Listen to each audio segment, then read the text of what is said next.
एक बार अग्नि और जल आपस में लड़ पड़े। कहने लगे कि हम दोनों में जीत हो गई कि हम दोनों एक दूसरे को खत्म कर दे। अग्नि बोली जल मैं तुम्हें खत्म कर दूंगी, जल बोला अग्नि मैं तुम्हें बुझा दूंगा।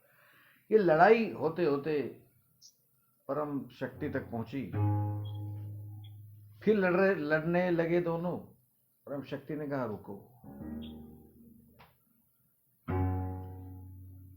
कभी भी इस तरह की लड़ाई नहीं लड़नी चाहिए कि हम स्वयं सब कुछ कर सकते हैं। ये भी देखना चाहिए कि तुम्हें बनाने वाला भी कोई होगा, उसने तुम्हारा कुछ उद्देश्य भी रचा होगा, लिखा होगा। अगर तुम एक दूसरे को खत्म कर सकते हो तो इसका मतलब इसलिए नहीं कि तुम इसलिए बनाए गए हो। ये अहंकार में आएगा, ये परोपकार में नहीं आएगा। जिस परोपकार के लिए तुम्हें बनाया गया है उसके लिए एक दूसरे की अहमियत समझते हुए एक दूसरे का सम्मान कीजिए। तब सम्मान उसका भी होगा जिसने तुम्हें बनाया है।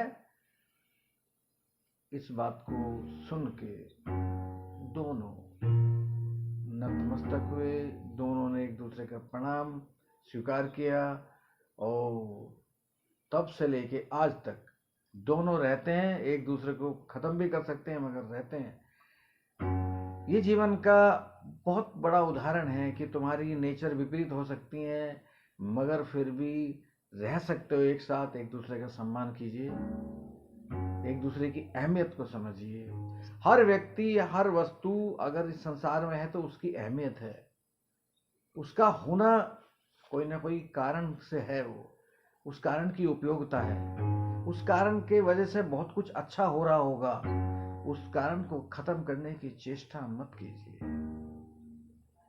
आप अपने होने को सार्थक कीजिए। आप हो, आपकी वजह से कोई परोपकार होना होगा, इसलिए आप हो, आप बनाए गए हो। अपना भी सम्मान कीजिए, दूसरे का भी सम्मान कीजिए। अहंकार नहीं, सम्मान। आप जिसने बनाए हो, जिस बात के लिए बने हो उनको प्रणाम करो। और जिस बात के लिए बने हो अगर ये जानना है तो सच बात यह है कि सबको परोपकार के लिए ही बनाया गया है। इसमें किसी ने बड़े कमाल की बात कही है कि अगर सभी अनुशासन में रहे, अनुशासित रहें।